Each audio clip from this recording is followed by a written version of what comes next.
राधे राधे, जय श्री कृष्ण। जब हमारा जीवन कई मुश्किलों में पड़ जाता है या फिर हम किसी बहुत बड़े कष्ट में फंस जाते हैं, तब हमें सिर्फ एक ही नाम याद आता है, जय बजरंगबली, जय हनुमान। और आए भी क्यों नहीं, क्योंकि उन्हीं के लिए तो कहा गया, संकट कटे मिटे सब पीरा, जो सुमिरे हनुमत बलबीरा। लेकिन इसके साथ ही भगवान श्री हनुमान जी अपने इस रामायण की महान यात्रा में हमें संकट से तो बचाते ही है, और साथ साथ हमें जीने के लिए और मुश्किलों से आगे बढ़ने के लिए, अपने जीवन में उपलब्धियों को प्राप्त करने के लिए, उसके लिए भी बहुत बड़ा ज्ञान देते हैं। और वो कैसे देते हैं, उसके लिए हम इसमें उनके जीवन काल से 5 सूत्र निकालेंगे और उन्हीं 5 सूत्रों के ऊपर हम लोग चर्चा करेंगे। और साथ में हम ये भी जानेंगे कि हनुमान जी को जो असीम शक्ति थी वो प्राप्त कहाँ से होती थी और उसका रहस्य क्या है। इसमें जो सबसे पहला सूत्र है वह है लक्ष्य पर अटल रहना। जब हनुमान जी माँ सीता जी की खोज में समुद्र पार कर रहे थे, तब उन्हें कई राक्षसियाँ मिली थी, सुरसा, सनीसा, लंकिनी, इस तरह की बहुत सारी राक्षसियाँ मिली थी। वो सिर्फ राक्षसियाँ नहीं थी, वो हनुमान जी के लिए अपने लक्ष्य को भटकाने के लिए भटकाव था। अगर हनुमान जी उनसे उलझे रहते या फिर युद्ध में और आगे बढ़े रहते तो वह अपने लक्ष्य को कभी प्राप्त नहीं कर पाते। उन्होंने वहाँ पर बुद्धिमत्ता से काम किया और एक बार बल दिखाया, बल से काम नहीं बना तो फिर वो छोटा बने। फिर उन्होंने छोटा बनकर उस जो भटकाव था उस भटकाव को पार किया था। जस जस सुरसा बदन बढ़ावा, तासु ढूंढ कपि रूप दिखावा, सत जो जन जो ही आनंद कीना, अति लघु रूप। जैसे जैसे सुरसा ने बदन बढ़ाया था वैसे उसका दुगना रूप हनुमान जी ने कर दिया था। लेकिन जैसे ही 100 योजन आने लगा तो अंत में उन्होंने बुद्धिमत्ता से काम लिया और अति लघु रूप करके उसके बदन पेटी बुनी बाहर आया और उनके अंदर जाकर वो कहा कि माता मैं अब तो आप ही का पुत्र हूँ, तब वो वहाँ से आगे निकल पाए थे।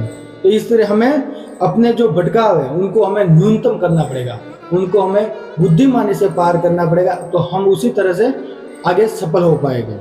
तो हमें अपने लक्ष्य को ध्यान में रखकर भटकाव को कम करना पड़ेगा। और दूसरा जो सूत्र मिलता है वह है विनम्रता।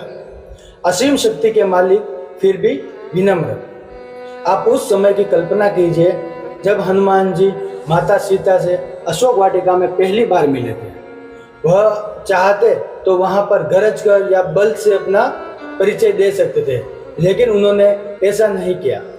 वह जब माता सीता के सामने पहुंचे, मशक समान रूप कपि धरि, उन्होंने एक बिल्ली के बच्चे जैसा अपना रूप बनाया था और माता से कहा कि मैं तो सिर्फ एक राम जी का छोटा सा भक्त हूँ।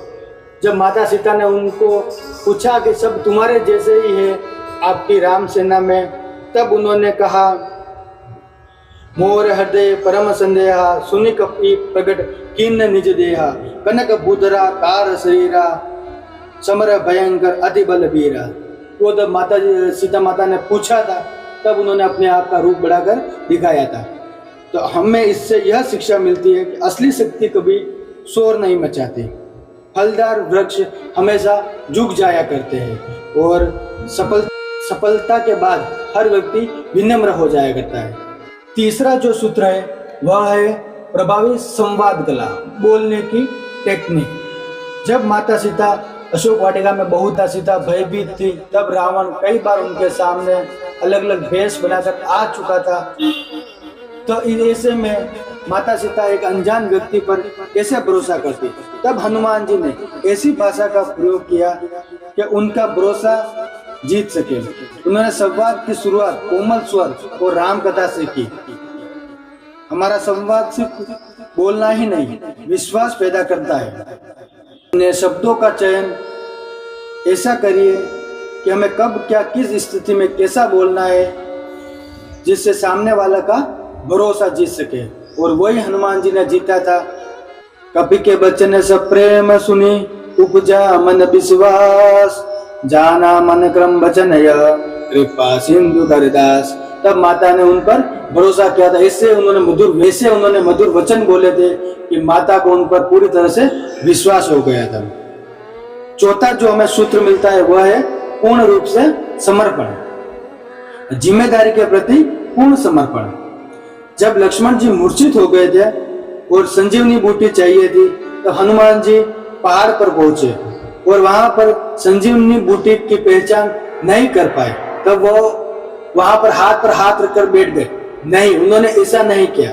उन्होंने अपनी जिम्मेदारी को समझा कि मेरी जिम्मेदारी क्या है, और उन्होंने जो हो सके अपना पूर्ण रूप से समर्पण कर दिया और पूरा पहाड़ी उठाकर लेके आ गए थे। तो इससे हमें यह शिक्षा मिलती है कि हमें जिम्मेदारी से पीछे नहीं हटना चाहिए, क्योंकि जो समर्पण होता है वही चमत्कार को पैदा करता है।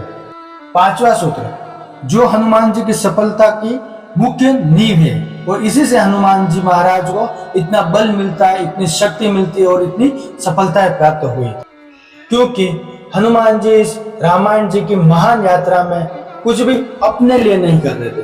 वो जो भी कर रहे थे उन्होंने अपने इष्ट को समर्पण कर रहा था, अपने भगवान को समर्पित कर रखा था, और अपने भगवान के प्रति प्रेम के लिए और भगवान की खुशी के लिए ही कर रहे थे। यही उनकी आंतरिक शक्ति भी थी।